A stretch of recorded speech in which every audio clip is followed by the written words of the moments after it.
Hello, this is Darice. Welcome back to Moon Life Astro. Today we're going to get into April's focus, which is prioritization and decision making. If you're new to my channel, welcome. Thank you for stopping by. And if you're returning, thank you for coming back. So for April, we're going to focus on prioritization and decision making. And I want to start with this week's focus in particular of picking the daily top three. What's great about this is it's a way to honor your soul and your schedule. This can help you keep your energy focused, especially during some of the more powerful astrological transits. And it's yet another way to work with the moon, depending on what moon cycle is happening that week. But you can use these daily three no matter what's happening astrologically or what's happening with the moon. And it's yet another way to help reduce decision fatigue, help reduce overwhelm. Now, basically, how do you pick your daily top three? I suggest just keeping it super clear and simple. So, number one, what's essential for my moving my mission or my business forward today? Two, what's aligned with my current season or energy? Three, what can restore or support me as the soul of the business? So here's an example of what this would look like. You would pick a focus task, a creative task, and maybe an admin task. And so, for example, maybe you could do recording a video, and then you could answer your DMs or create a post, and you can schedule rest afterwards. That's one way to look at it. Or you could think of it as what's one sales generating task, what's one connection task, and what's one grounding ritual. That might be one way to do this.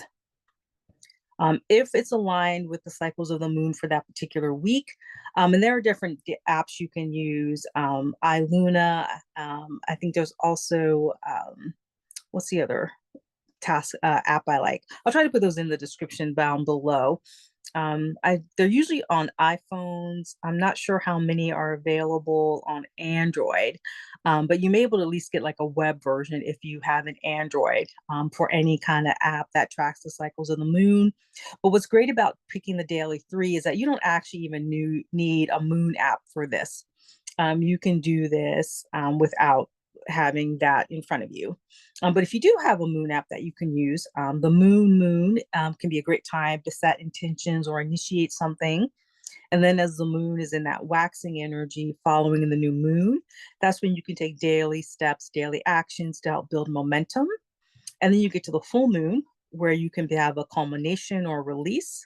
And then after the full moon, that's the waning period where you're finishing up completing tasks and releasing things. So the waning phase could actually be a good time also to launch things into the world sometimes. But basically, it's another way to help you feel into the energy of the week and yourself and it's another way to tap into your own intuition or your own instincts. But now here's another great way to do this as well. You can just take a look at your week, like maybe on Sunday, you can set aside time to do your weekly top three.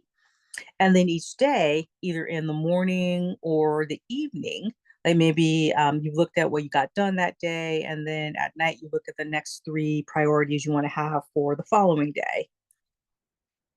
And then, of course, during the midweek, you can adjust what needs to shift, especially if you got interrupted or if something unexpected happened, because that's life. Things will happen. But what's great about this is like it gives you a guideline, a system, a container to work within. And then each day, as you get certain things done, at least for me, I notice I have more confidence in myself and I feel like I have more momentum going. Now, here are some common traps. It can be really easy to want to pick 10 things and not three because there's always so much to do. There's so many things to do. And if you're not able to pick just three things within your personal life, it might be easier to do maybe one priority for the family that day, one priority for the business that day, and one priority for yourself personally. That might be an easy way to start this process. And you can try that for the next 7 days and, let me know how that goes. The other thing is to not allow urgency to override importance. And in the next couple of videos, we're going to talk a little bit more about that in depth.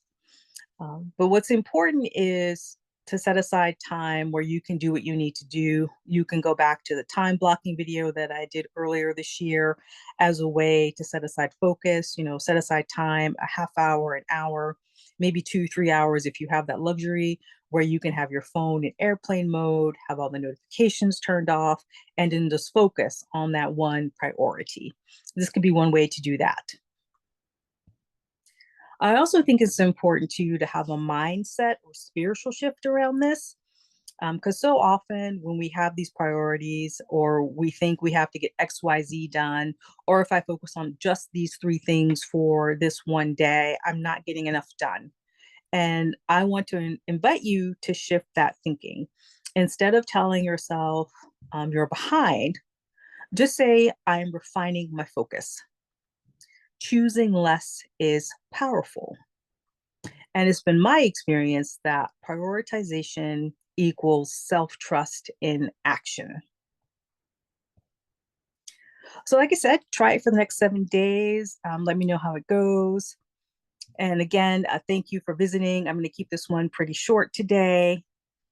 Feel free to like the video if you receive some value out of it. Feel free to subscribe to the channel.